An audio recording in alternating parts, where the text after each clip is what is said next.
Donc, dans cette capsule, je vais vous expliquer comment on résout une inéquation avec des logs.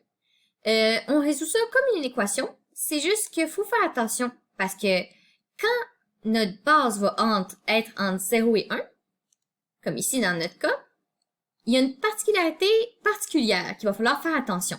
C'est que quand notre base est entre 0 et 1, quand on va passer de log à expo, il va falloir changer le signe de barre, ce signe-là.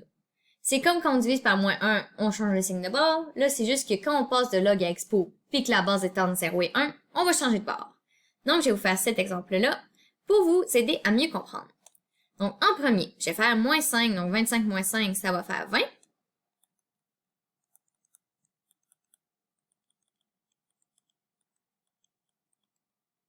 Divisé par 10, ça va faire 2.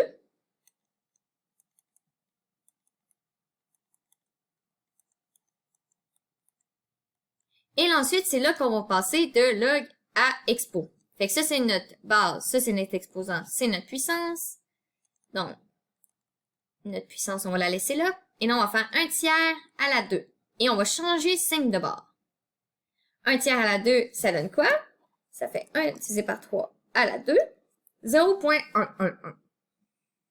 1 divisé par 20, 0.111. Tiens. Puis là, on va faire fois 20. Ça fait 2.22. Oh, pas égal, c'est vrai, faut pas oublier le signe.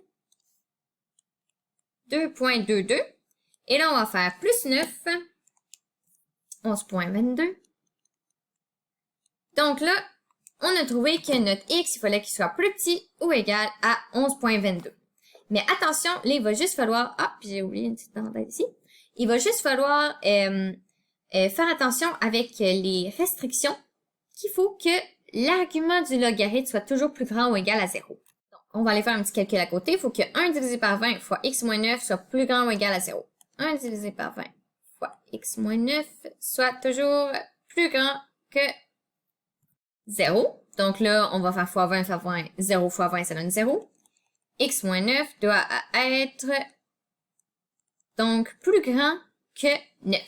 Non, x doit être plus grand que 9. Est-ce que ça fait avec notre restriction? Ben là, on disait, OK, il faut que x soit plus petit ou égal à 11.22, mais il faut qu'il soit aussi plus grand que 9.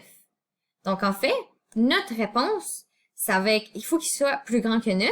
Donc, notre réponse, ça va être à partir de 9, exclu, parce qu'il ne faut pas que ce soit égal à 0. Et il faut qu'il soit plus petit que 11.22. Donc, la limite max, ça va être 11.22. Et celui-là, il peut être égal parce que c'était un plus ou moins égal ici.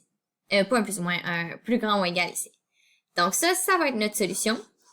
Donc, si les x sont entre 9 exclus et 11.22 inclus, eh bien, cette inéquation va être vraie. Et voilà!